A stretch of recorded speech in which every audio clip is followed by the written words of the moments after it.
চলেন আমরা ভাবতে শিখি।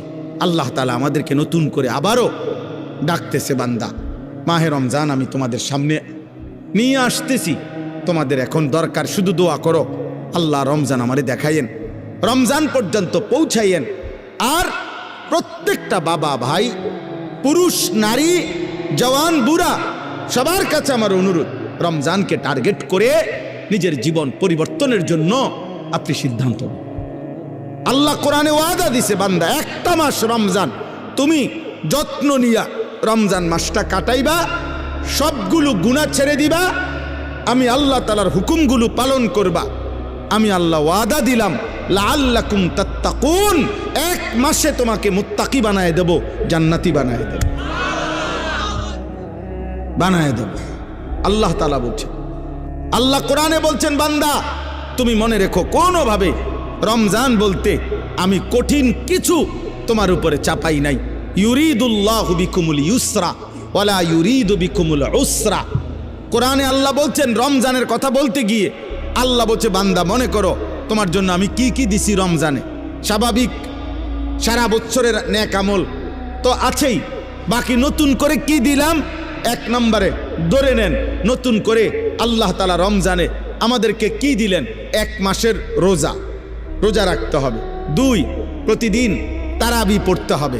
3, ইফতার করতে হবে। 4, রাত্রিবেলা সাহারি খাইতে হবে। 5, শেষ দশকে এতেকাফ করতে হবে। 6, শেষ দশকের বেজর রাত্রিগুলোতে সবে কদর তালাশ করতে হবে। আর কি, আর পুরাটা মাস গুনাহ থেকে বাঁচতে হবে। আল্লাহ তাআলার নেক আমল 5 ওয়াক্ত নামাজ, জিকির, তেলাওয়াত, দোয়া, কান্নাকাটি এর মধ্যে লিপ্ত থাকতে হবে। এই তো কথা। আল্লাহ তাআলা বলেন, বান্দা বিশ্বাস করো, এই যে যা যা দিছি আমি, ইফতার, সাহারি, এতেকাফ, তারাবি, রোজা, নামাজ, আল্লাহ বলে বান্দা বিশ্বাস করো, আমি এই বিধানগুলো সাজাইতে গিয়া দিতে গিয়ে আমি আল্লাহ নিজে তোমার সহজ যেন হয়, কষ্ট যেন না হয়, আমি আল্লাহ কসম নিজে খেয়াল করেছি। ইউরিদুল্লাহু বিকুমুল ইউসরা, আমি আল্লাহ চেয়েছি তোমার যেন সহজ হয়, ওয়ালা ইউরিদু বিকুমুল উসরা, আমি আল্লাহ তাআলা তোমার জন্য কঠিন হোক এটা চাই নাই। প্রথম যেভাবে বিধান শুরু করছি নবীজির জামানায়, প্রথম রোজার শুরু, রমজানের শুরু, ওইখান থেকেও আমি বান্দা সহজ করতে করতে করতে বর্তমানের অবস্থায় আনছি। শুধু কমাইছি, বাড়াইছি না, শুধু কমাই আনছি। সংক্ষেপে বলি, প্রথম রাসূলুল্লাহ সাল্লাল্লাহু আলাইহি সাল্লামের জামানায় রোজা এর বিধান ছিল কি? এর বিধান ছিল, মৌলিক নিয়ম ছিল যে নবীজির জামানায় প্রথম রমজানের রোজা রাখার নিয়ম ছিল সুবহে সাদিক থেকে, মানে সকালবেলা যেই ভোরের টাইম, সুবহে সাদিক থেকে রোজার টাইম শুরু হইতো। সন্ধ্যা হইলে, সূর্য ডুবলে, মানে আমরা যখন ইফতার করি তখন ইফতার খাওয়ার অনুমতি ছিল। কিন্তু তখন রোজা ছিল কেমন, মানে আমাদের নবীজির জামানায়, সাহাবাদের জামানায় রোজার বিধান ছিল এরকম যে সন্ধ্যা হইলে ইফতারির টাইমে যতক্ষণ পর্যন্ত সজাগ থাকবে, মানে আরেকবার ঘুম না যাবে, ততক্ষণ পর্যন্ত আপনার সে খাবার দাবার, স্ত্রীর সাথে মিলামিশা সব করতে পারবে। কিন্তু সন্ধ্যার পর থেকে নিয়ে যখনই ঘুমায় যাবে, ঘুম আইসা গেলে নতুন রোজা শুরু। মনে করেন এখন যদি সন্ধ্যা 6টা বাজে ইফতার করলাম, এখন সজাগ যতক্ষণ, খানার টাইম এতক্ষণ, বুঝেন নাই হিসাবটা? সজাগ যতক্ষণ এতক্ষণ, 8টা বাজে ঘুমায় গেছে, রোজা শুরু। বা মাগরিব পড়ে বলে কদ্দুর শরীরটা ভালো লাগতেছে না, সারাদিন ব্যস্ত ছিলাম, একটু শুইছে, রোজা শুরু। এটাই ছিল বিধান, এটাই নবীজির জামানায় ছিল। কিন্তু এইটুকুর কারণে সাহাবাদের কষ্ট হইতেছিল। কি কষ্ট? দেখা গেছে অনেকে সন্ধ্যাবেলা ইফতারের সময় হয়তো সামান্য মাত্র পানি পান করছে, বা 2টা খেজুর খাইছে, অথবা খায় নাই, এরই মধ্যে মাগরিবের নামাজ পড়ে ক্লান্তিতে ঘুম চলে আসছে, এই কারণে আর খাবার খাইতে পারে নাই। সারা রাত্র আবার নতুন রোজা শুরু হয়ে গেছে, পরের দিন আবার সন্ধ্যার সময় খাবার অনুমতি। তো ফলে একদিন একজন সাহাবী সন্ধ্যাবেলায় খাইতে পারে নাই, ফলে ঘুমায় গেছে। নতুন রোজা শুরু হয়ে যাওয়াতে আগের দিনের পুরা রোজা, সারা রাত্রের রোজা, পরের দিন দুপুরবেলা হযরত কাইস ইবনে সারমা আল আনসারি রাদিয়াল্লাহু তাআলা আনহু তিনি বেহুশ হয়ে গেছেন একেবারে। তো আল্লাহ তাআলা দেখছে আমার বান্দার তো কষ্ট হইতেছে, তো আল্লাহ তাআলা পুনরায় আবার বিধান নাজিল করে এই কোরআনের মধ্যে আল্লাহ আবার বলছে, ঠিক আছে বান্দা, আরো কমায় দিলাম, এখন সুবহে সাদিক থেকে সূর্য অস্ত পর্যন্ত, এই সন্ধ্যা পর্যন্ত, এই পর্যন্ত রোজা রাখো। সন্ধ্যার পর থেকে, সূর্য ডুবার পর থেকে পরবর্তী সুবহে সাদিক পর্যন্ত সারা রাত্র এইবার ঘুমাও আর সজাগ থাকো। খাবার দাবার, স্বামী স্ত্রীর মিলামেশা, সব কিছুর অনুমতি পূর্ণ দেওয়া হইল। ঘুমাইলেও অনুমতি আছে, না ঘুমাইলেও অনুমতি আছে। আল্লাহ তাআলা বলে, তবুও আমি চাই তোমার যেন কষ্ট না। ইউরিদুল্লাহু বিকুমুল ইউসরা, আমি কষ্ট দিতে চাই না। ইবান কি মায়া করে মালিক বলছে, মা জাআলা আলাইকুম ফিদ্দীন মিন হারাজ। আল্লাহ বলে, বান্দা, দ্বীনের নামে, ইসলামের নামে, কোরআনের নামে, শরীয়তের নামে, বিধানের নামে আমি আল্লাহ তোমাদের উপরে একটা কষ্ট আমি দেই নাই। আমাকে মানতে গিয়ে তুমি বান্দা কষ্ট পাইবা, আমি এমন মালিক না। আমি রাউফ, আমি রাহিম, আমি রহমান, আমি সব জানি আমার বান্দার ভেতর বাহির, যোগ্যতা কদ্দুর, দুর্বলতা কদ্দুর, সক্ষমতা কতটুকু। আমি যুবকের আর বৃদ্ধের হুকুম বরাবর করি নাই। আমি আল্লাহ তাআলা এরপরে দেখেন, আল্লাহ বলছে, বান্দা আচ্ছা ঠিক আছে। এরপরে আরো শোনো, দুইবার আল্লাহ বলছে, দুইবার রোজার কথা বলতে গিয়ে বলছে, ফামান কানা মিনকুম মারিদান আও আলা সাফারিন ফাইদ্দাতুম মিন আইয়ামিন উখার। শোনো, তোমরা যারা প্রচন্ড অসুস্থ, যে অসুস্থতার কারণে রোগ বেড়ে যাবে, রোজা রাখলে কোনোভাবেই পারতা না, ঠিক আছে ছেড়ে দাও। যখন সুস্থ হইবা তখন এই রোজাগুলো কাজা করো। তোমরা যদি দূরের লম্বা সফরে মুসাফির হও, তাহলে যদি প্রচন্ড রৌদ্র, প্রচন্ড পেরেশানির কারণে তুমি মনে করো যে কষ্ট হবে, তো আল্লাহ তাআলা বলে, ঠিক আছে রমজানের রোজা সেটা ছেড়ে দিও, তুমি অন্য টাইমে যখন বাড়িতে ফিরবা তখন কাজা করুন। আমি চেয়েছি তোমার সহজ, আমি চেয়েছি তোমার সহজ, আমি বান্দা চেয়েছি তোমার সহজ। আল্লাহ নবী সাল্লাল্লাহু আলাইহি সাল্লাম বলছে, উম্মত ইফতার তাড়াতাড়ি করে কইরো। আল্লাহ নবী বলছে, উম্মত সেহরি দেরি করে খাইও, মানে কষ্ট যাতে না হয়। ইফতার করো তাড়াতাড়ি, যাতে সময় হইছে সাথে সাথে ইফতার করো, এর মধ্যেই বরকত। সাহারি দেরি করো, যেন লাস্ট টাইমে নিয়ে খাও, কোনো অসুবিধা নাই, যাতে করে তোমার কষ্টের মাত্রাটা কম হয়। মানে সব মিলাইয়া রব্বুল আলামিন চেয়েছেন আমার বান্দার যেন আরাম হয়, কষ্ট না হয়। ইউরিদুল্লাহু বিকুমুল ইউসরা ওয়ালা ইউরিদু বিকুমুল উসরা। একদিকে তো সহজ করার জন্য এত ব্যবস্থাপনা করেছেন, আবার আরেক দিকে নেকি। আল্লাহ তাআলা যেন বললেন, রমজানের এক একটা মুহূর্ত আমি স্বর্ণের দামে না, রৌপ্যের দামে না, মণি মুক্তার দামে না, বরং আসমান জমিনটাকে যদি 100 দাম ধরো, আসমান জমিন পুরা সৃষ্টির, সেটার যেই দাম আসবে, আল্লাহ বলে তার চাইতে কোটি গুণ বেশি দামে আমি রমজানের এক এক মুহূর্ত তোমাকে দিলাম। চাও সেকেন্ড কোটি কোটি গুণ দামি বানাই দিলাম। 1/70, এটাও বলছি প্রাথমিক, এটা বলছি স্বাভাবিক হিসাব, 1/70, কিন্তু মূলত হইল আল্লাহ তাআলা এই 70 লেখবার আগেও ফেরেশতাদের আল্লাহকে জিজ্ঞেস করে, আল্লাহ আপনার বান্দার রমজানের এই নেকিটা 70 লিখতাম নি। আল্লাহ বান্দার দিকে তাকাইয়া যখন দেখে গুনাহ থেকে মুক্ত, আল্লাহর জিকিরে তার জিহ্বা ভিজা, আল্লাহর মহব্বত তার কলিজার মধ্যে, সুন্নাত মোতাবেক তার জীবন, আল্লাহ তখন বলে, না 70 না, 700 লেখো, 700, 7,000 লেখো, 70,000 লেখো, 7 লক্ষ লেখো, 70 লক্ষ লেখো, 7 কোটি লেখো, 70 কোটি লেখো, 70,000 কোটি লেখো। এক সেজদা একবার সুবহানাল্লাহ বললে আল্লাহ বলে লেখো 70,000 কোটি সুবহানাল্লাহ লেখো। কোন বেলায় আল্লাহ মহব্বতের জোশে, আল্লাহ তার মায়ায় আল্লাহ বলে, ফেরেশতা তুমি লিখো না, আসা আক্তুবু, আমি আল্লাহ নিজেই লিখবো। এই নেকি তুমি দিয়া পারতা না, আমি দেবো আমার বান্দার নেকি। বলেন বাপ, বলেন। আহাজ মুসলমানের সন্তান, যদি তোমরা বুঝতা যে তোমাদের মালিক তোমাদের প্রতি কি পরিমাণ খেয়াল করেছে, রাসূলুল্লাহ সাল্লাল্লাহু আলাইহি সাল্লাম আমাদের প্রতি কি পরিমাণ খেয়াল করছে। আর দুর্ভাগ্য হলো আমরা যারা আমাদেরকে 24 ঘন্টা ধ্বংস করে দেওয়ার জন্য লিপ্ত, সেই ইহুদি, সেই খ্রিস্টান, সেই নাস্তিক, সেই মুরতাদ, সেই বেঈমান, তোমরা যুবক তাকাইয়েই আছো তাদের দিকে। চুল তোমার বেঈমানের মতো যে তোমারে গুলি করতে চায়, চেহারা সুরত তোমার বেঈমানের মতো যে বেঈমান তোমাকে গলা টিপে মেরে ফেলতে চায়, মেরে ফেলতে চায়। বলেন, পৃথিবীর একটা বেঈমান, ইউরোপের একটা দেশ, কোন দেশ কিংবা দেশের কোন প্রেসিডেন্ট কিংবা কোন দেশের কোন মানবতাবাদী কোন ব্যক্তি আজ পর্যন্ত বলেছে কিনা যে মুসলমানকে আমি কলিজা দিয়া ভালোবাসি?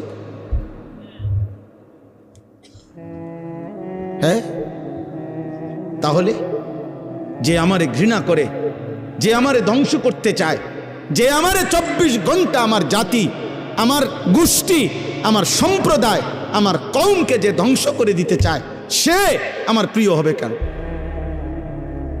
আল্লাহ আমাদেরকে বুঝ দান করেন। অতএব আজকে আমার এতটুকুই কথা শেষ।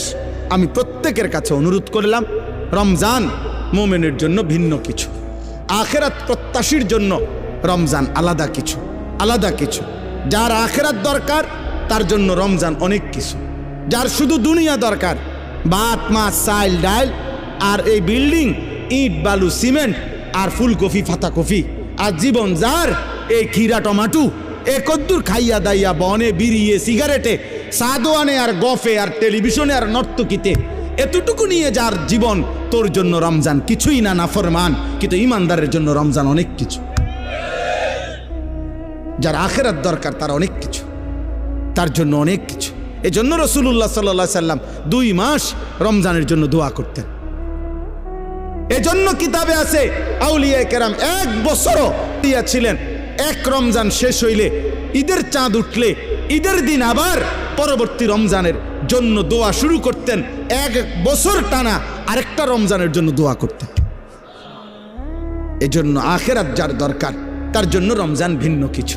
আল্লাহ তাআলা আমাদের প্রত্যেককে রমজানের কদর করে আজকের এই মুবারক মাহফিল থেকে রমজানের প্রস্তুতি নিয়ে নিজেদের জীবন সুন্দর করার তৌফিক দান করেন, কবুল করেন, আমিন।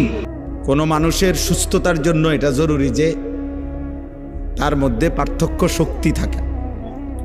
একটা মানুষ কি সুস্থ স্বাভাবিক নাকি প্রতিবন্ধী, মানসিক ভারসাম্যহীন, এটা বোঝার একটা চিহ্ন হলো তার মধ্যে পার্থক্য শক্তি আছে কিনা। অর্থাৎ যে সত্য মিথ্যা, জায়েজ না জায়েজ, উচিত অনুচিত, ভালো মন্দ, কল্যাণ অকল্যাণ, হালাল হারাম, এটা যে পার্থক্য করতে পারে, এই সুস্থ মানুষ, স্বাভাবিক মানুষ। আর যার মধ্যে এই পার্থক্য শক্তি থাকে না, যে না আমার যখন যেখানে যা আমার মন চায় তা, এবারে হাসুক নলে লাফাক নলে ফালাক, এটা কি মানায় না, মানায় না, অন্যরা কি মনে করবে কি ভাববে, কিছুর আমার দরকার নেই। এই মানুষ কিন্তু মনে রাখতে হবে, এই মানুষ প্রতিবন্ধী, মানসিক ভারসাম্যহীন, তার ব্রেনে সমস্যা। এই জন্য ছেলেরা, বাবা এটা মনে রাখো, তোমার পথে তুমি চলো, আমার পথে আমি চলি। কেউ কারোর জন্য আটকায় না, কারো জন্যই দুনিয়া থেমে থাকে না, কারো জন্যই না, কারো জন্য কেউ থামে না। দুনিয়া প্রত্যেকেরকে নিয়ে আপন গতিতেই চলতেছে। ওয়াকুল্লুম ফি ফালাকিন ইয়াসবাহুন, সব কিছু একটা নির্দিষ্ট গন্তব্যের দিকেই চলতেছে। আল্লাহ তাআলা বলেন, প্রত্যেকটা সৃষ্টি আল্লাহর সমস্ত সৃষ্টি। অতএব কারো জন্য, কারো হাসি, কারো কান্না, কারো মৃত্যু, কারো জন্মগ্রহণ, কোনো কিছুতেই পৃথিবীর ঘন্টা মিনিট সেকেন্ড থামে না। মরলেও ঘড়ির কাঁটা চলে, বাচ্চা জন্ম নিলেও ঘড়ির কাঁটা চলে, এবং আমরা আমাদের নির্দিষ্ট সময় পার করে প্রতিনিয়ত চলেই যেতে হবে, এটাই স্বাভাবিক। এই জন্য কেউ সেজদা দিতে দিতে যদি আব্দুল কাদের জিলানিও হয় তারও মৃত্যু হবে। কেউ যদি নাফরমানি করতে করতে অসভ্যতা করতে করতে ফেরাউন নমরুদ হয় তারও মৃত্যু হবে। এটা সহজ বিষয়, কোনো ঘন্টা মিনিট সেকেন্ড থেমে থাকে না। শনিবার রবিবার হয়, রবিবার সোমবার হয়, জানুয়ারি ফেব্রুয়ারি হয়, রাত দিন হয়, দিন রাত হয়, সকাল দুপুর হয়, দুপুর বিকাল হয়, এই ঘুরতেই আসে, চলতেই আসে, চলতেই আসে। এই জন্য সব ছেলে তোমাদেরকে বল, তোমার জন্য তুমি মনে রাখতে হবে এই পৃথিবীর কেউ তোমাকে না চিনলেও তোমার তো নিজেকে চিনা উচিত। সবার জন্য এটা উচিত, আমি আপনি সবার জন্য আত্ম উপলব্ধি বড় নিয়ামত। আমি আমাকে চেনা, আমি আসলে মানুষ না জানোয়ার। যদি মানুষ হয় তাহলে পার্থক্য কি জানোয়ারের সাথে? 2 নম্বর হলো আমি কি মুসলমান না অমুসলমান। যদি আমি মুসলমান হই তাহলে অমুসলমানের সাথে আমার পার্থক্য কি? শুধু মুখে আমি বলছি আমি মুসলমান, এতটুকুই যথেষ্ট। কোরআনুল কারীমের মধ্যে আছে, আল্লাহ তাআলা বলছেন ক্বালাতিল আ'রাবু আমান্না কুল লাম তু'মিনু ওয়ালাকিন কুলু আসলামনা ওয়ালাম্মা ইয়াদখুলিল ঈমানু ফি কুলুবিকুম। আল্লাহ তাআলা বলেন মক্কার কিছু বেদুইন মানুষ নবীজির সামনে আইসা বলতো মুহাম্মদ আমরা ঈমান এনেছি, আমরা মুমিন। আল্লাহ তাআলা বলেন আপনি তাদেরকে বলে দেন যে না, তোমরা ঈমানদার নও। আমি আল্লাহ বললাম তোমরা ঈমানদার না, বরং তোমরা এতটুকু বলতে পারো যে আমরা বাহ্যিকভাবে ইসলামের আনুগত্য স্বীকার করছি, মানে পরিচয় দিচ্ছি।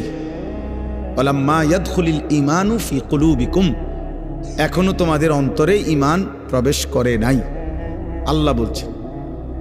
তার মানে এটা নিয়ম, শেকড় যত গভীর হয় গাছের ডালপালা তত মোটা হয়, ছড়ায়ে পড়ে। যে গাছের শিকড় যত দুর্বল ওই গাছের উচ্চতা এবং চারিদিকে ছড়িয়ে পড়া ডালপালা তত দুর্বল। তো শেকড় গভীর হইলে ডালপালাও বড় হয়, মজবুত হয়, ছড়িয়ে পড়ে। তো যার কলিজার ভিতরে ঈমান যেমন, তার বাহ্যিক চেহারা সুরত চলন বলন বাহ্যিকভাবেও তার ইসলাম ততটা ছড়িয়ে পড়ে। এটা দেখলেই বোঝা যায়, চুল দেখলেই বোঝা যায় তার কলিজায় ঈমান আছে না নাই। সেজদা দেখলেই বোঝা যায়, নামাজের সময় দেখলেই বোঝা যায় যে তার মধ্যে ঈমান আছে না নাই। হালাল হারামের সামনে আসলেই বোঝা যায় তার মধ্যে ঈমান আছে না নাই। নারী সামনে আসলেই বোঝা যায় তার মধ্যে ঈমান আছে না নাই। পাক নাফাকের প্রশ্ন আসলেই বোঝা যায় ঈমান আছে না নাই। এটা প্রতি মুহূর্তেই পরীক্ষা চলতেছে আর প্রতি মুহূর্তেই প্রমাণ হইতেছে। আল্লাহ তাআলা কোরআনুল কারীমের মধ্যে বলছেন ওয়ালাকাদ ফাতান্নাল্লাযীনা মিন ক্বাবলিহিম ফালা ইয়া'লামান্নাল্লাহুল্লাযীনা সাদাকু ওয়ালা ইয়া'লামান্নাল কাযিবিন। আমি আল্লাহ প্রত্যেক যুগে যারাই নিজেদেরকে মুমিন পরিচয় দিয়েছে আমি তাদেরকে পরীক্ষা নিয়েছিলাম, আর পরীক্ষা নিয়েই আমি জেনেছি ঈমানের দাবিতে কে সত্যবাদী আর কে মিথ্যাবাদী। দাবিদার তো অনেক, কিন্তু কে আসল মজনু আর কে নকল মজনু এটা পরীক্ষার মাধ্যমেই প্রমাণিত হয়েছে। ঠিক এটাই বাস্তবতা। তোমরা মনে করো একেবারে সব ছেলে একবারে তোমরা মনে করতেছো উল্লাস, নাচো, ফুর্তি করো। আরে বেটা, তুমি একেবারে 4 রাস্তার মোড়ে লাফাও। মনে করো তোমার 1 বছরে না 10 বছরে কেউ তোমার একটা শব্দ কিছু বলে নাই যে আমি আমার এই নারী, ছবি, জিনা, ব্যভিচার, মদ, জুয়া, অশ্লীল দৃশ্য, চুল, চেহারা, কোনো কিছুর ব্যাপারে কেউ কিছু বলে নাই আমি আমার মতোই। এটা মনে করো না সৌভাগ্য, এটা দুর্ভাগ্য। মানুষ তাকেই বলে যাকে কেউ গড়তে হয়। মানুষের বাচ্চা আর ছাগলের বাচ্চা একরকম না, মানুষের বাচ্চা আর গরুর বাচ্চা একরকম না। গাভীর বাচ্চা ঘাস টাস খাইয়া দৌড়াইয়া এমনি এমনি বড় হয়ে যায়, কারণ তার আখলাক, চরিত্র, শিক্ষা, দীক্ষা, ভদ্রতা, আচরণের কোনো প্রশ্ন নেই, আর শুধু ঘাস খাইতে লেগেছে। কিন্তু মানুষের বাচ্চা শুধু ভাত খাবে আর পেশাব করবে, পায়খানা করবে, আর ঘুম যাবে, ঘুমের তুইটা আবার লাফাবে। এইটা কোনো মানুষের বাচ্চা বলে না। এটা মানুষের বাচ্চা হলেও তার শিক্ষা আছে, দীক্ষা আছে, আদব আছে, আখলাক আছে, চাল চলন শেখানোর বিষয় আছে, সব কিছু ভিন্নতা। ওয়ালাকাদ কাররামনা বানি আদম, আল্লাহ তাআলা বলেন আমি আদম সন্তানকে আমার সমস্ত সৃষ্টির উপরে সম্মানিত করেছি। ওদের সকল সৃষ্টির চাইতে ভিন্ন। মানুষকে গরু ছাগলের মতো না, বরং মানুষ ভিন্নতা আছে। তাকে আল্লাহ তাআলা সব কিছু শিখাইছেন। এই জন্য নবী সাল্লাল্লাহু আলাইহি ওয়াসাল্লাম পেশাব পায়খানা, অজু, গোসল, আহার, নিদ্রা, হাঁটা চলা, খাদ্য খাবার 24 ঘন্টা যা কিছু জীবনের একটা নিঃশ্বাস কেমনে ফেলবে আল্লাহ নবী সাল্লাল্লাহু আলাইহি ওয়াসাল্লাম তাও উম্মতকে শিখাইছে। কারণ মানুষ শিখতে হয় কারো হাতে, মানুষ গড়তে হয়, নিজেকে সাজাইতে হয়, কারো তত্ত্বাবধানে নিজেকে গড়ে তুলতে হয়। এই জন্য আমি সব সময় বলি, অনেক ছেলে পেলে আছে, অনেক রসিকতা করে দুষ্টামি করে অনেক মজা পায়। মনে করেন কোনো একজন বয়স্ক লোক, কোনো একজন আলেম বা কোনো একজন দাড়ি টুপিওয়ালা মানুষ অথবা কোনো একজন মা বোন পর্দানশী, তারে একটা বিদ্রুপ করতে পারলে হে খুশি যে দেখছ কইছি, হ্যাঁ হে মনে করছে আমি একটা বিরাট কাজ করছি, চালাকি করছি, একটা বুদ্ধিমানের কাজ করছি। বেটা আহাম্মক, বরঞ্চ খবর নিলে বুঝবা যে তোমার উপরে আল্লাহর লানত, এই কারণে তুমি আল্লাহর থেকে বিমুখ, তোমার উপরে অভিশাপ মূলত। এই জন্য তোমার হালাত এমন, এই জন্য তোমার হালাত। তোমার 365 দিনে এক বছরে এমন একজন কেউ জোটে নাই যে তোমারে একবার মনে করাই দিবে যে কিরে আব্বা ফজরের নামাজ পড়তি না। এই কথাটুকু বলবে, তোমার এটা দুর্ভাগ্য। এমন একজন মানুষ জোটে নাই তোমার কপালে।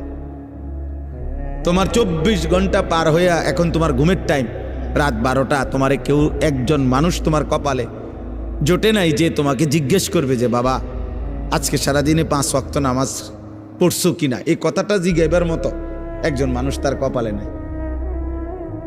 এর চাইতে বড় লানত তার কপালে আর কি, এর চাইতে বড় অভিশাপ কি আর।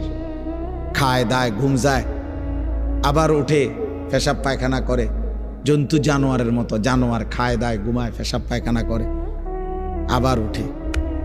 এক হাইওয়ান, এক জানোয়ার, এক পশু, যে পশুর আল্লাহ নাই, সেজদা নাই, আখেরাত নাই, হালাল হারামের কোনো পার্থক্য নেই। এই তো জন্তু জানোয়ারের আখলাক। এই জন্য খুব চালাক মনে করো না নিজের, খুব উল্লাস ফুর্তি করো না। বললাম অনেক ছেলে, আমি প্রায় এটা ভাবি, অনেক ছেলে আছে মনে করে খুব বুদ্ধিমান। আরে বুদ্ধিমান না বেটা, তোর বদনসিব বেটা, তোর বদনসিব বেটা, দুর্ভাগ্য বেটা।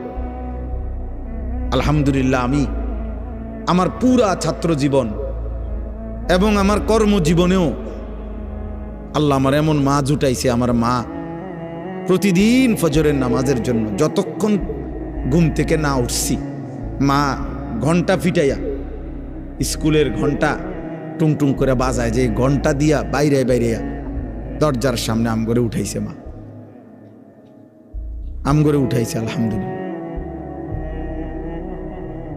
বহুদিন আমার যখন একটা বাচ্চা হয়েছে, আমার বিবি বাচ্চা আছে, আমার সন্তান আছে যখন, তখনও মা আমগরে দরজার সামনে আইসা দরজার ঘন্টা ফিরত। কইতা মা উঠছি তো, কইতো না উঠ, দরজা খোলো, লাইট জ্বালাও। শোয়ার থেকে উঠছি তো কইলে হইতো না। তাহলে এটা সৌভাগ্য আমার জীবনে, আমার জীবনে সৌভাগ্য যে আমি ছাত্র জীবনে আমার বড় ভাই আমার দিকে বারবার খেয়াল রাখছে। আমি চুল কাটে আসছি তো বড় ভাই হাত দিয়ে দেখছে চুল সমান হয়েছে না, বলছে আবার যাও। 3 বার চুল কাটাইছে, একবারের চুল। আলহামদুলিল্লাহ, বিনিময়ে ঠকি নাই।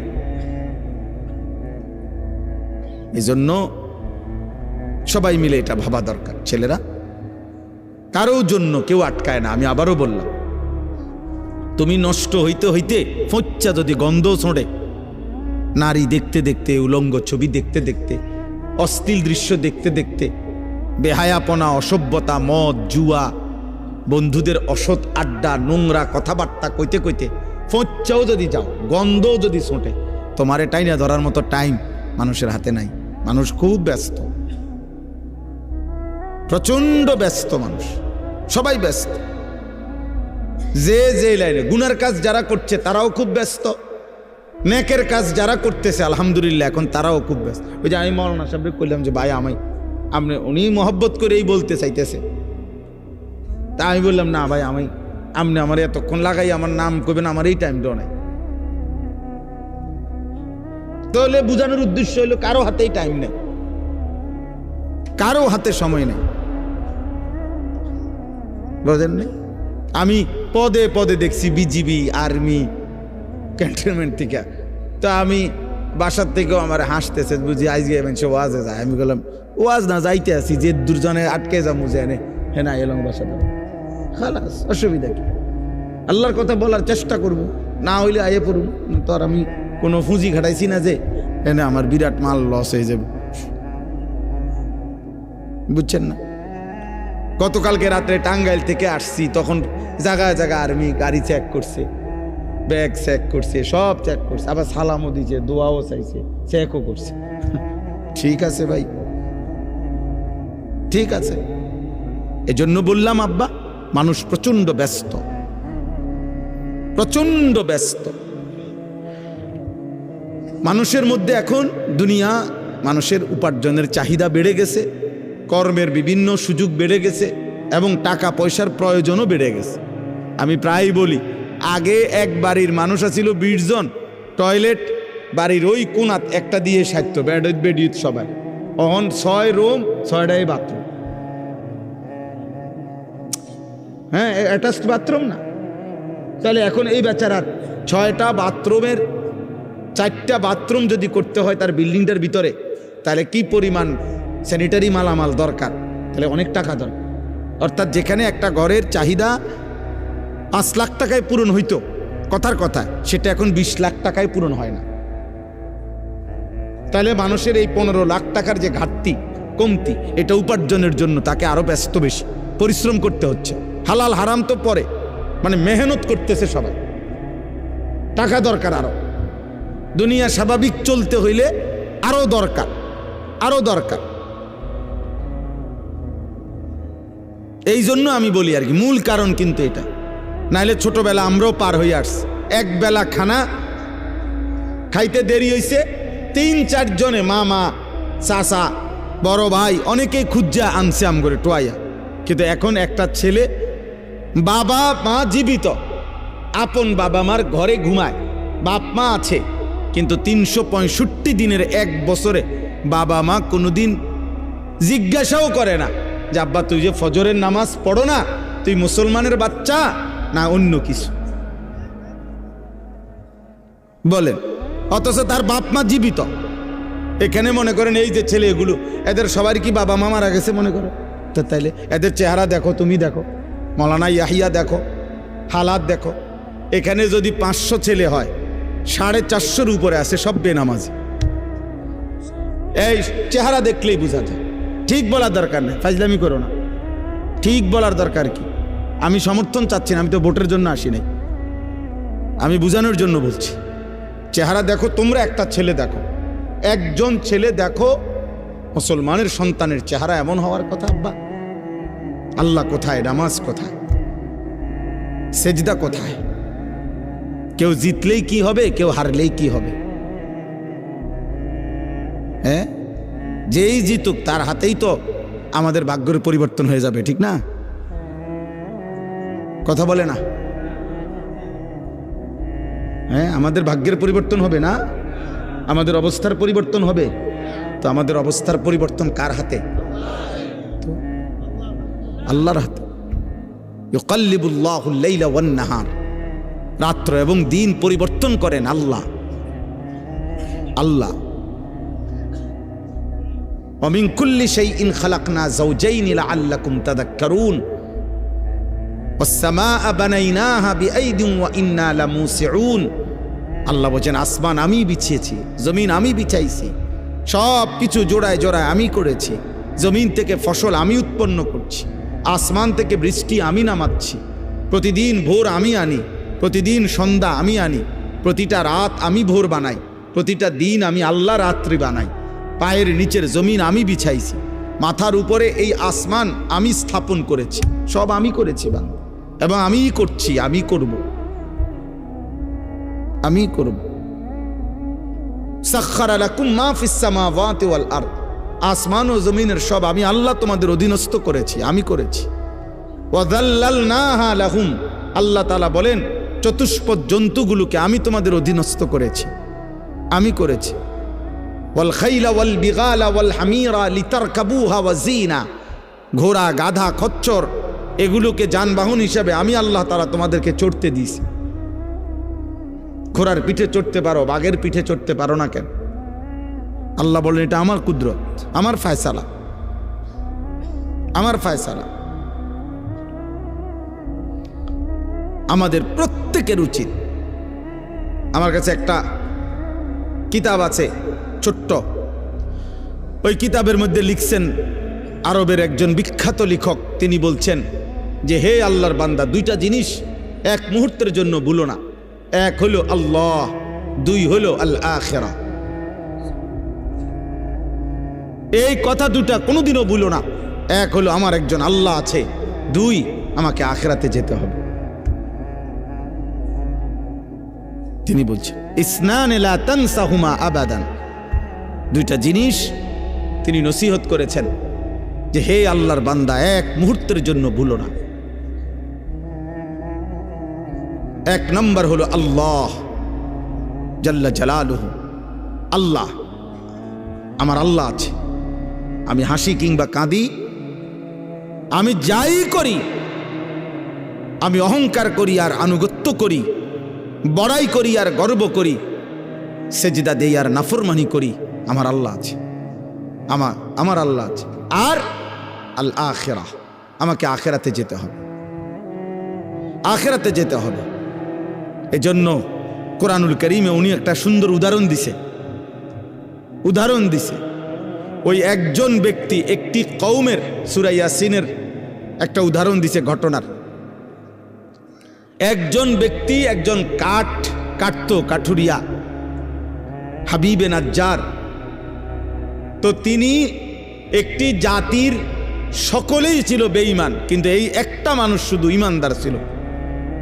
তিনজন নবীর দাওয়াতে, রাসূলের দাওয়াতে ওই লোকটি ঈমান এনেছিল। মহল্লার সবচেয়ে দুর্বল একটা ঘরে থাকতো। তো যখন মহল্লার কাফের বেঈমানরা আল্লাহর রাসূলকে, পূর্ববর্তী জামানার আমাদের নবীর আগের, ঘেরাও দিয়া ধরছে, তখন ওনাদেরকে উদ্ধার করার জন্য ওই একজন ইমানদার ওনাদের সাহায্যার্থে আসছে। তখন কওমের লোকেরা বলছে আমরা সবাই একদিকে, তুমি কেন ভিন্ন দিকে একজন? এই তখন তিনি একটা কথা শুধু বলছে, দুইটা উত্তর দিছে কওমের সামনে, দুইটা যুক্তি দেখাইছে। এক হলো ওয়ামা লিয়া লা আ'বুদুল্লাযী ফাতারানি, আমি কেন সেই মালিকের গোলামি করব না যিনি আমাকে সৃষ্টি করেছেন। আরে বেটা, এটা তো সাধারণ কমন সেন্স। যিনি আমাকে সৃষ্টি করেছেন তিনি বললেন, হে জাতি তোমরা কি বলছো? তোমাদের দেখা দেখি আমি আল্লাহর নাফরমানি করব কেন?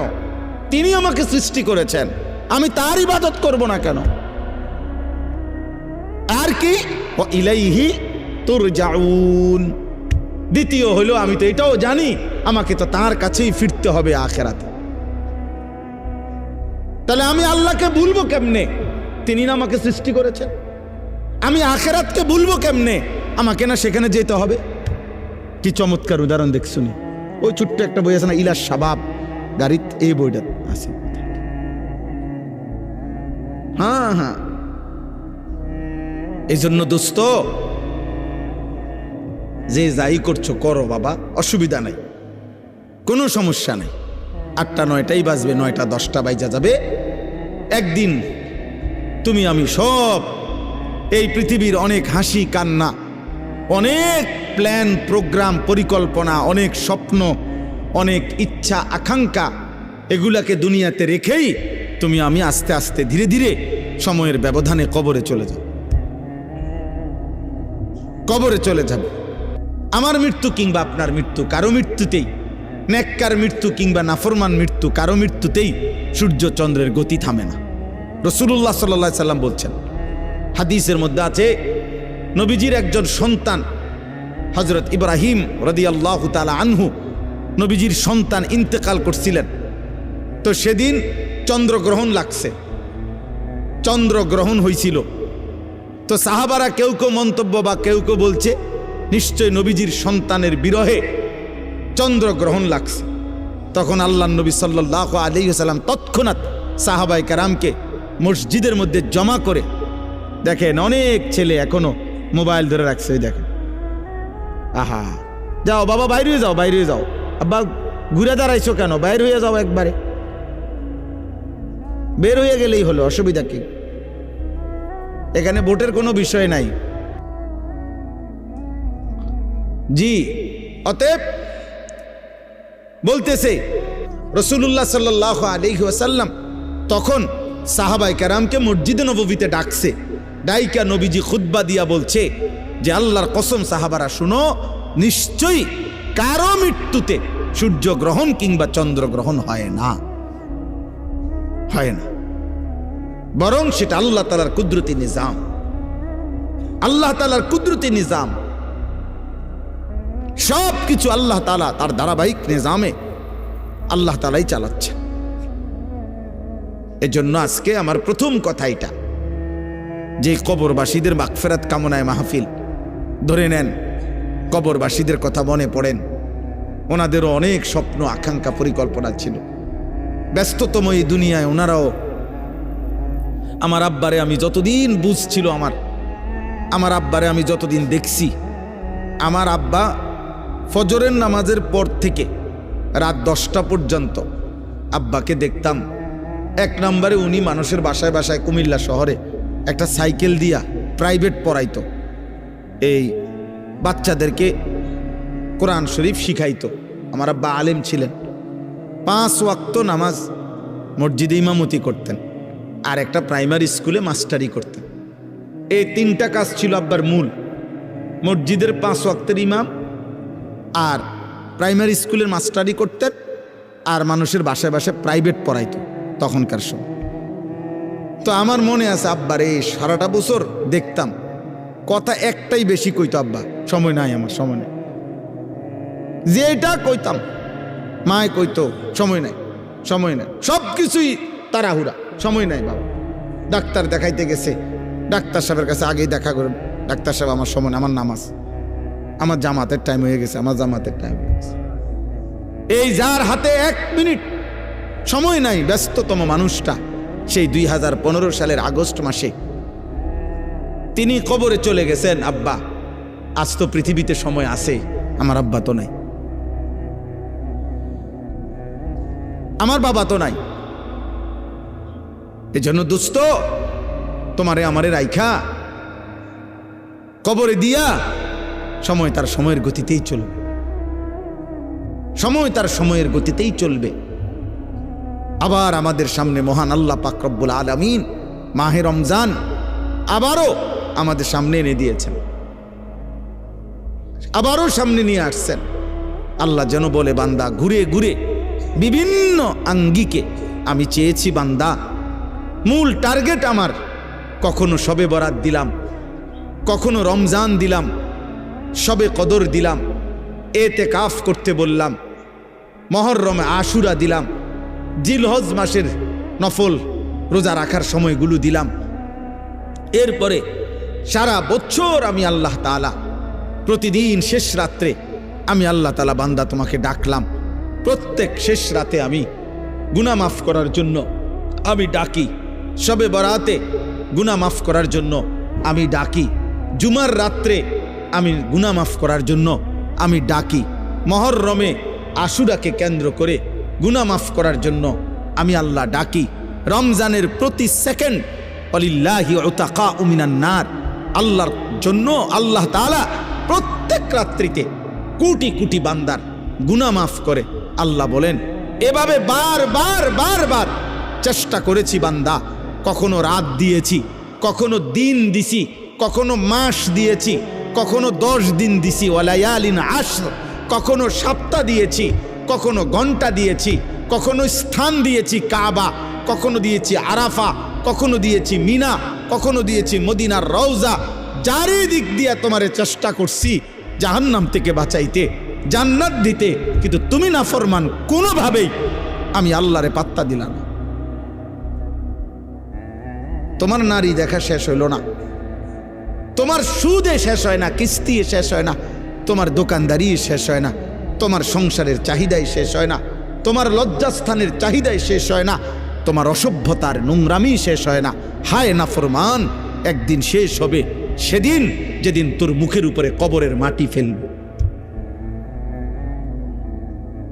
দুনিয়া তোকে একদিন মাটি মারবে, মাটি।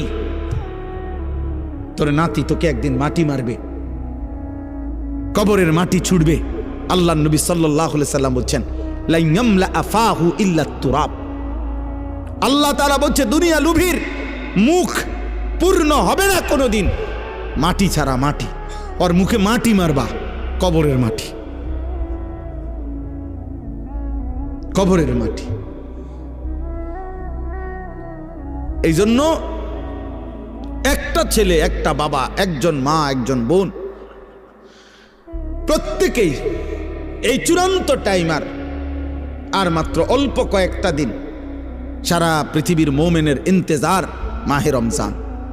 এই মুহূর্তে যাদের আখেরাত দরকার, যাদের আখেরাত দরকার, যাদের জাহান্নাম থেকে মুক্তি দরকার, যাদের জান্নাত দরকার, আল্লাহর সন্তুষ্টি দরকার, খোদার কসম, তাদের জন্য 12 তারিখ খুব ফ্যাক্ট কিছু না।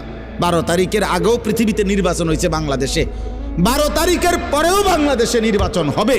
12 তারিখে যারাই নির্বাচিত হবে 5 বছরের মেয়াদেই নির্বাচিত হবে।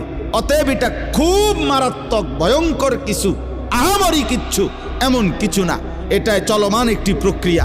এভাবে নির্বাচন আগেও হয়েছে, এখনো হবে, সামনেও হবে। আহামরি কিচ্ছু না, এটার একবারে আসমান নামাই এলাউনের কিছু না, জমিন আলগি দিয়ে এলাউনেরও কিছু না। কিন্তু আল্লাহ তাআলা বলছে, এই সৃষ্টির সবচেয়ে বড় ঘটনা 12 তারিখ নির্বাচনের ঘটনা না। আল্লাহ বলছে, ইজা ওয়াকাতিল ওয়াকিয়া, সবচেয়ে বড় ঘটনা হলো বান্দা, এই গোটা সৃষ্টি আমি আল্লাহ একদিন ধ্বংস করে দেব, হাসরের মাঠ কায়েম করব। এটাই হলো সবচেয়ে বড় ঘটনা। কোরআনে আল্লাহ বলছে ওইটা বড় ঘটনা। সেদিন কি হবে? সেদিন কি হবে? ফাইদা বারিকাল বাসার ওয়া জুমিআ আশ-শামসু ওয়াল কামার। আল্লাহ তাআলা বলে, প্রতিটা চোখ ইসরাফিল ফু দিলে, চোখের সামনে মানুষ যখন গুলো দেখবে, আসমানটা ভাঙতেছে, কোটি কোটি তারকারাজি খসে খসে পড়তেছে, পাহাড় উঠছে, জমিনের মাটি বালুকণায় পরিণত হচ্ছে, সব কিছু ভেঙে চুরে তছনছ হয়ে যাচ্ছে। আল্লাহ তাআলা বলেন, মানুষের চোখ উপরের দিকে উঠে যাবে, অবাক বিস্ময়ে মানুষ তাকিয়ে তাকিয়ে দেখবে, সূর্য আর চন্দ্র একসাথে একাকার হয়ে যাবে, আর মানুষগুলো পাগল মাতাল হয়ে একজন আরেকজনকে শুধু জিজ্ঞেস করবে, ইয়াকুলুল ইনসানু ইয়াউমাইদিন আইনাল মাফার। সবাই সবাইকে বলবে যে, ভাই পালাবো কোথায়, আশ্রয় নেব কোথায়, আজ যাব কোথায়? আল্লাহ তাআলা বলবেন, কাল্লা লা ওয়াজার, না না, আজ আর কোথাও ঠাই মিলবে না, ইলা রব্বিকা ইয়াউমাইদিনিল মুস্তাকার, আজ শুধুই তোমার রব আল্লাহর নিকটেই ঠিকানা, আজ মালিকের সামনে যেতেই হবে। এত আয়াত, এত কথা, কোরআনের এত বক্তব্য দোস্ত মিথ্যা না, মিথ্যা না। অতএব আমার কথা একটাই, আমি গতকালকেও যেমন আজকেও তেমন, 11 তারিখও এমন, 12 তারিখও এখন, আমার বুঝ এক বুঝ, ছোট বুঝ।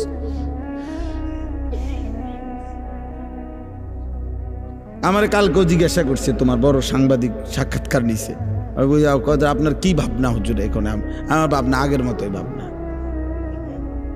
একটা ইমানদারে সাফ সাফ কথা।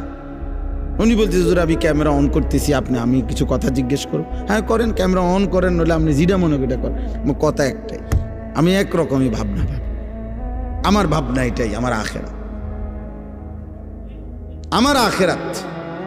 ওয়ালা দারুল আখিরাতু খায়রুল লিল্লাযিনা ইয়াত্তাকুন। আমারে যদি বোকা মনে করে কেউ, বোকাই আমি, বেকুব হইলে বেকুবই আমি, অসুবিধা কি? আপনার চোখে আমি বেকুবেই থাকলাম, সমস্যা কি? আমরা এমনিতেও তো হুজুরারে অনেকেই বোকাই মনে করে, ঠিক না? আমরা খাই কম, ঘুমাই কম, আমাদের আয় কম, উপার্জন কম, তাহলে আলেম ওলামাকে তো মানুষ কিছুটা বোকা মনে করে। কিন্তু হাসরের ময়দানে না প্রমাণ হবে বোকাকে আর বুদ্ধিমানকে। সেদিনে না দেখা যাবে সুদখুরে বোকা নাকি 40 বছর আল্লাহর ঘরের গোলামি করেছে, আল্লাহকে সেজদা দিয়েছে, 5 ওয়াক্ত নামাজের ইমাম। তো সেদিন প্রমাণ হবে বাদশাকে আর ফকিরকে। বেটা ইন্নাল্লাযীনা আজরামু কানু মিনাল্লাযীনা আমানু ইয়াদহাকুন। আল্লাহ বলে আজকের দুনিয়াতে নাফরমানার পাপী ইমানদারকে নিয়ে হাসে। আমি আল্লাহ ওয়াদা দিলাম ফালিয়াউমাল্লাযীনা আমানু মিনাল কুফফারি ইয়াদহাকুন। সেদিন আখিরাতে ইমানদার বেঈমানকে নিয়ে হাসবে। এটা কোরআন শরীফের সাফ আয়াত। আজ আজরামু মুজরিম, আজ পাপী হাসে, সেদিন কে হাসবে? ইমানদার হাসবে, ইমানদার হাসবে। আল্লাহ তাআলা বলেন তোমরা বিবেক থাকলে, বুদ্ধিমান হইলে হিসাব মিলাও বেটা। আরে ছেলেরা নাফরমান ছেলে, তোরা যারা নামাজ পড়ো না, একটা সেজদা তোদের যাদের কপালে নাই, নাফরমান তোর পিছনে এরকম আল্লাহর নাফরমানি করেছে যারা, তাদের পরিণতি কি হয়েছিল খবর নিস বেটা। ফেরাউন এই পৃথিবী ভোগ করে গেছে কিন্তু আল্লাহর নাফরমান ছিল। নমরুদ এই পৃথিবী ভোগ করে গেছে কিন্তু আল্লাহর নাফরমান ছিল। তাদের পরিণতি কি হয়েছে? ফাংজুরু কাইফা কানা আকিবাতুল মুকাদ্দিবিন। আল্লাহ বলছে দেখো মিথ্যাবাদীদের পরিণতি কি হয়েছে। ফাংজুরু কাইফা কানা আকিবাতুল মুফসিদিন। জমিনে যারা ফিতনা, ফাসাদ, বিশৃঙ্খলা, হত্যা, খুন, সন্ত্রাস, চুরি, চাঁদাবাজি, রাহাজানি, চিন্তায়, জিনা, ব্যভিচার, মদ, জুয়া, সুদ, কিস্তি, নারী বেপর্দা, বেহায়াপনা, অসভ্যতা, নোংরামি করে যারা জমিনটাকে তছনছ করেছে, আল্লাহ বলেন ওই বেঈমানদের পরিণতি কি হয়েছে খবর নাও, তোমরা খবর লাগাও। দেখো ফেরাউনের পরিণতি কি, নমরুদের পরিণতি কি, নূহ আলাইহিস সালামের অবাধ্য জাতির পরিণতি কি হয়েছে, কেন পানিতে ডুবাইছে খবর নাও। লূত আলাইহিস সালামের জাতিকে জীবন্ত মাটি উল্টায়া দাফন করে দিছে কেন? কারুনকে জীবন্ত মাটির নিচে দাফন করে দিল কেন? ফেরাউনকে জীবন্ত পানিতে ডুবাইয়া মারল কেন? নমরুদকে জীবন্ত মশা দিয়া কামড়াইয়া শেষ করে দিল কেন? আনুগত্যের কারণে না অবাধ্যতার কারণে? বলো না ভাই। তাহলে তুমি কি করছো? সালাক মিয়া তুমি কি করতে আসো? হ্যাঁ তুমি কি করছো? ও বলতেছিল মৌলানা ইয়াহিয়া, আমি অল্প একটু শুনতেছিলাম, আপনি আপনার স্ত্রীর দিকে এতটুকু নজর রাখলেন না।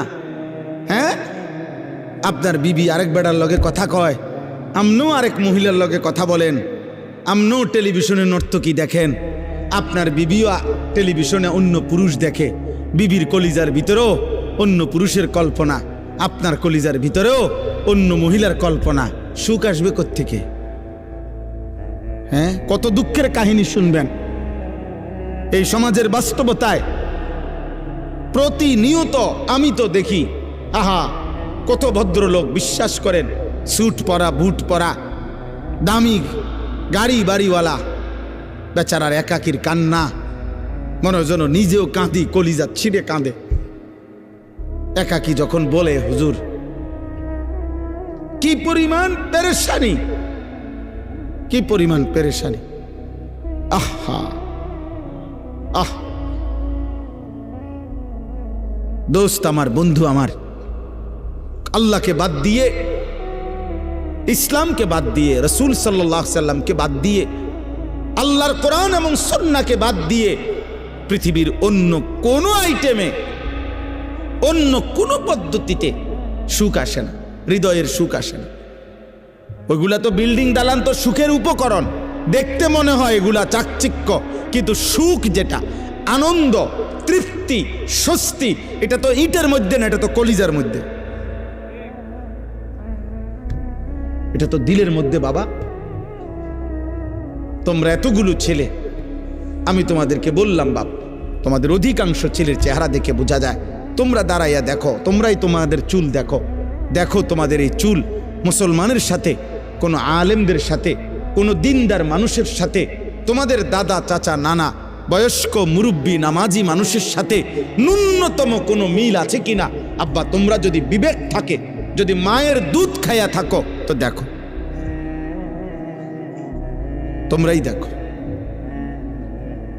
তোমরা যারা এক ওয়াক্ত নামাজ পড়ো না, এমন জিন্দেগি, তো তোমরা একটা বিবেক, এক বিন্দু যদি শেষ তোর কলজার ভিতরে যদি একটু বিবেক থাকে, তাহলে জিজ্ঞাসা করে দেখো যে পৃথিবীতে কোনো মানুষ বেনামাজিকে ভদ্র মনে করে কিনা, বেনামাজিকে মানুষ মায়া দয়া শ্রদ্ধা ভালোবাসা দেয় কিনা।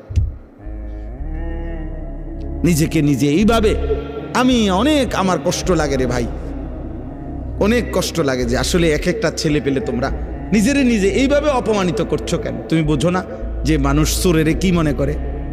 তুমি বোঝো না মানুষ জুয়ারিরে কি মনে করে? তুমি বোঝো না মানুষ বেডিতের লগে আকাম কুকাম করলে তারে কি কয়? তুমি বোঝো না মানুষ উলঙ্গ ছবি দেখলে, কেউ যদি নর্তকী দেখে, জিনা ব্যভিচারের দৃশ্য দেখে ধরা খাইলে তারে মানুষে কি কয়? তুমি বোঝো না? তুমি বোঝো না? তুমি বোঝো না মানুষ দুর্নীতিবাজরে কি কয়? তুমি জানো না মানুষ সুদখোরেরে কি কয়? তুমি বোঝো না মানুষে কিস্তিখোরেরে কি কয়? তুমি বোঝো না বেপর্দা নারীরে মানুষে কি কয়? এটা দেখো না তুমি? এ তো স্বাভাবিক কমন সেন্সের ব্যাপার, একেবারে ন্যূনতম ভদ্রতার ব্যাপার। এতটুকু আকল তমিজ তো থাকবে, এতটুকু আত্ম উপলব্ধি তো থাকা চাই। আল্লাহ আমাদেরকে বুঝ দান করেন, আল্লাহ তোমাদের কলিজার মধ্যে বিবেক দান করেন। আমার ভাই, রাসূলুল্লাহ সাল্লাল্লাহু আলাইহি ওয়াসাল্লাম বলেছেন, লা ইয়ামবাগি লিল মুমিনি আন ইয়াযুল্লা নাফসাহু। নবীজি বলেন, কোন মুমিন, কোন মুসলমানের জন্য উচিত নয় নিজেকে নিজে অপমানিত করা। আমি কেন আমাকে অপমানিত করবে? মানুষ আমার চুল চেহারা দেখে কেন বলবে, কিরে তোরে তো দেখতেই বোঝা যায় ফুট্টাখোরের মতো, তোরে তো দেখলেই মনে হয় বাবা খোরের মতো, হ্যাঁ তোকে তো দেখলেই মনে হয় এক ওয়াক্ত নামাজের সেজদা দেস না, এটা তো চেহারা দেখলেই মনে হয়। আমি দাঁড় করাই, তোমরা আমার অনুমতি দাও, বেনামাজি ছেলে আমি দাঁড় করাই দেই এখানে।